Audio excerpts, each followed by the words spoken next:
Jemaat Tuhan, tahukah kamu bahwa Injil itu adalah kekuatan Allah? Dikatakan dalam 1 Korintus 1 ayat 18. Apa yang dimaksud dengan Injil? Injil adalah peristiwa penebusan Kristus di kayu salib. Dia mati, dia menebus dosa saudara dan saya, menggantikan kita supaya kita yang berdosa diselamatkan. Dia mati, lalu dia bangkit. Kalau saudara membaca dari kitab Kejadian sampai kitab Wahyu, pusatnya adalah cuma satu nama, yaitu Yesus. Yesus yang menebus dosa saudara dan saya. Di mana cerita Yesus ketika di dalam kitab Perjanjian Lama, dalam kitab Kejadian, pada waktu Adam dan Hawa makan buah pengetahuan yang baik dan yang buruk, saudaraku, Tuhan menghukum mereka. Kenapa Tuhan menghukum mereka? Karena sifat Tuhan itu adalah dua.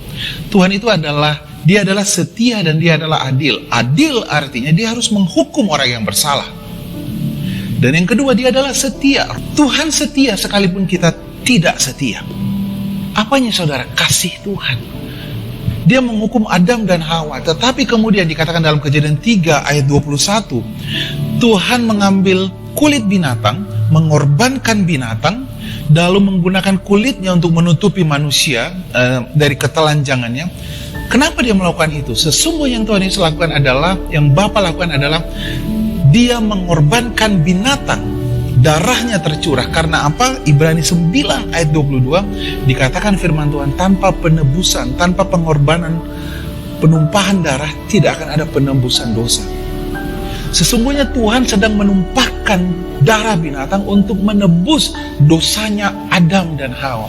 Kalau saudara baca dalam kitab Kejadian, semua cerita tentang korban itu adalah penumpahan darah, lambang dari penebusan Yesus yang mengorbankan dirinya, menumpahkan darahnya, mencurahkan darahnya untuk menebus dosa manusia. Setiap kali saudara melihat kepada Injil, yaitu penebusan Kristus, saudara menemukan jawaban. Kau yang sakit, ketika melihat kepada Injil, yaitu penebusan Kristus, kau akan berkata, oleh bilur-bilur Yesus, bekas cambukan yang meninggalkan alur itu saudara, lalu biasanya ada air di situ, di bekas luka itu yang disebut dengan bilur, bekas cambukan itu, dan olehnya kamu dan saya menjadi sembuh.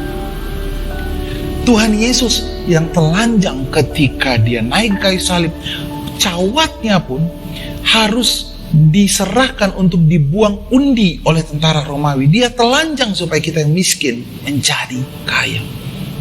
Lihat saudara, kalau saudara melihat kepada salib Kristus, itu adalah kekuatan Injil. Kalau saudara fokus kepada salib Kristus, di sanalah kau dan saya menemukan jawaban. Itu sebabnya kata firman Tuhan, Injil atau penebusan Kristus itu adalah kekuatan Allah.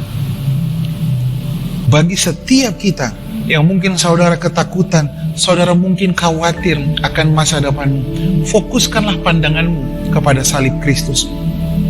Yesaya 53, ini kabar baiknya, ini Injil itu saudara.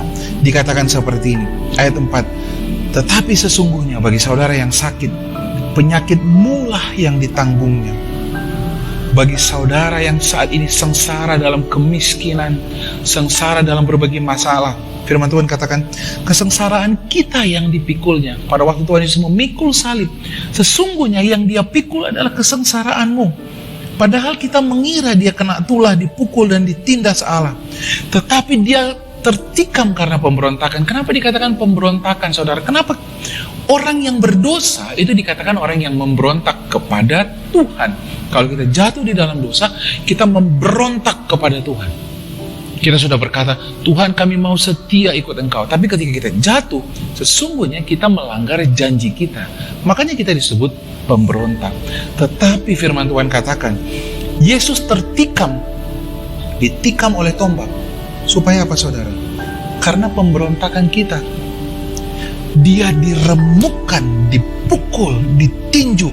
Firman Tuhan katakan, karena kita yang jahat. Lalu dengar kabar baiknya.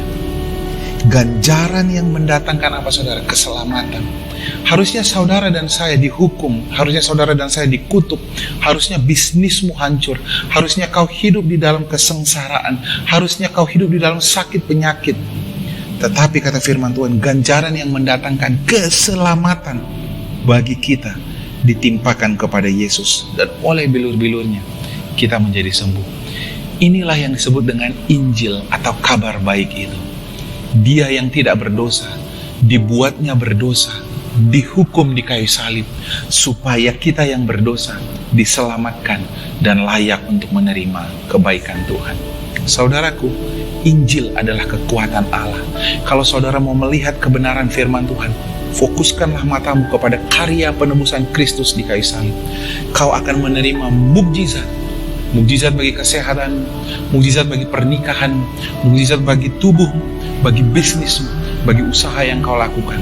Karena Injil itu, penebusan Kristus adalah kekuatan Allah.